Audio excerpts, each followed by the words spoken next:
తెలుగు వారి number 1 choice Telugu matrimony. ఎన్నాళ్ళలో వేచిన ఉదయం రానే వచ్చింది. లబ్ధిదారుల కల నెరవేరబోతుంది. ఇన్నాళ్ళు వాయిదా పడుతూ వచ్చిన ఇందిరమ్మ ఇళ్ల గృహ ప్రవేశం ఇవాళ సీఎం రేవంత్ రెడ్డి చేతుల మీదుగా జరగబోతుంది. భద్రాద్రి కొత్తగూడెం జిల్లా అశ్వారావుపేట నియోజకవర్గం చండ్రుగొండ మండలంలో సీఎం పర్యటనకు ఏర్పాట్లు పూర్తయ్యాయి.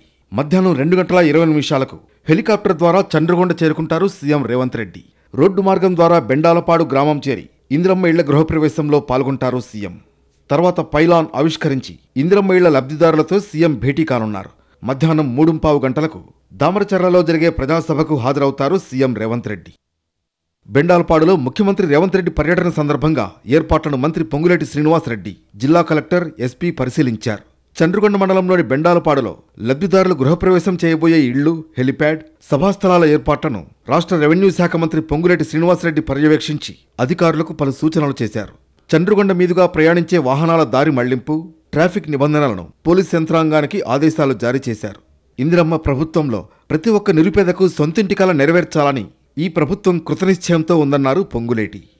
అశ్వారావుపేట నియోజకవర్గమైన గిరిజన నియోజకవర్గంలో చండ్రుగొండ మండలంలోని బెండాలపాడు గ్రామంలో ఏదైతే ఇందిరమ్మ ప్రభుత్వం వస్తే ఇందిరమ్మ ఇళ్లిస్తామని చెప్పిన దాంట్లో భాగంగా రాష్ట్ర వ్యాప్తంగా మొదట విడత 4.5 లక్షలు ఇళ్లు ఇచ్చి ఈ కట్టుకున్న లబ్ధిదారులకి ఎంపిక చేసే దగ్గర నుంచి వారికి పేమెంట్ ఇచ్చేంత వరకు పారదర్శకంగా ఎక్కడా చిన్న ఇబ్బంది అవకతవకలు లేకుండా ఉండే విధంగా అడపా దడపా ఎక్కడైనా 1-2 ఇన్సిడెంట్లు జరిగితే మా అధికారులు వారిని సస్పెండ్ చేయటమే కాకుండా ఏసీబీకి ఆ కేసులు హ్యాండ్ ఓవర్ చేయటం కూడా జరిగింది.